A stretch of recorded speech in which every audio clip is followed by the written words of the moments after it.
Hello, and welcome to Spoiler Alert, where I tell you how something was that isn't yet. This week, we're taking a look at 2016, particularly in the movie theaters, because no one really wants to deal with the possibility of President Trump.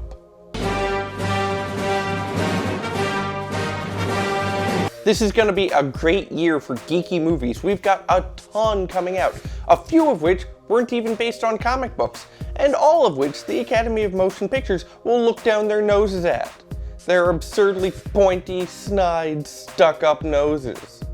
Let's start off with the Marvel Cinematic Universe's latest film, Captain America Civil War, in which Captain Yankee Doodle Dandy butts horns with Iron Man, which I'm pretty sure makes Iron Man a Confederate sympathizer?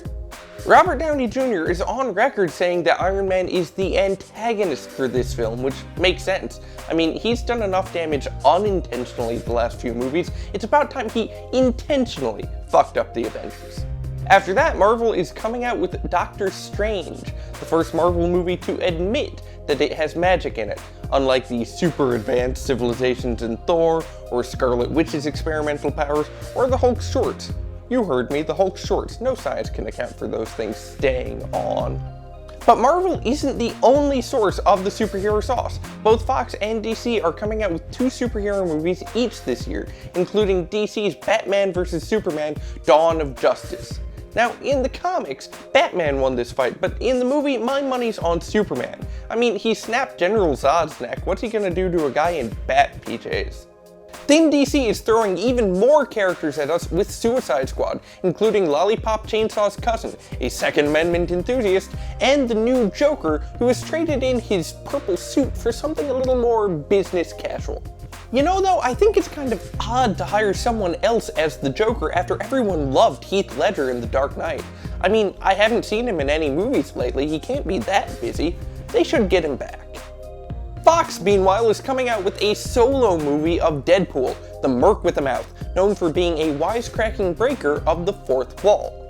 Fox plans to improve on their depiction of this character from the last movie he was in by taking the writers of Wolverine Origins out back and putting them out of our misery. They're also doing a new X-Men movie, X-Men Apocalypse, starring the villain from the Power Rangers movie. Where's my autograph book?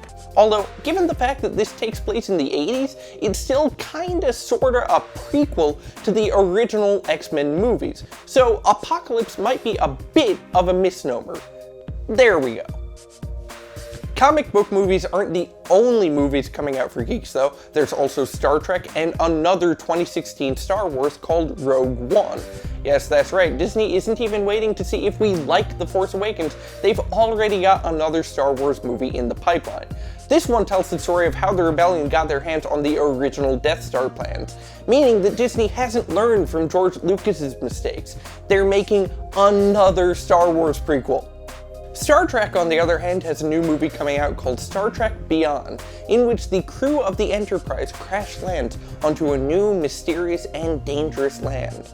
The writers figured that without J.J. Abrams on board anymore, they could now get away with this plotline without being accused of just rehashing Lost.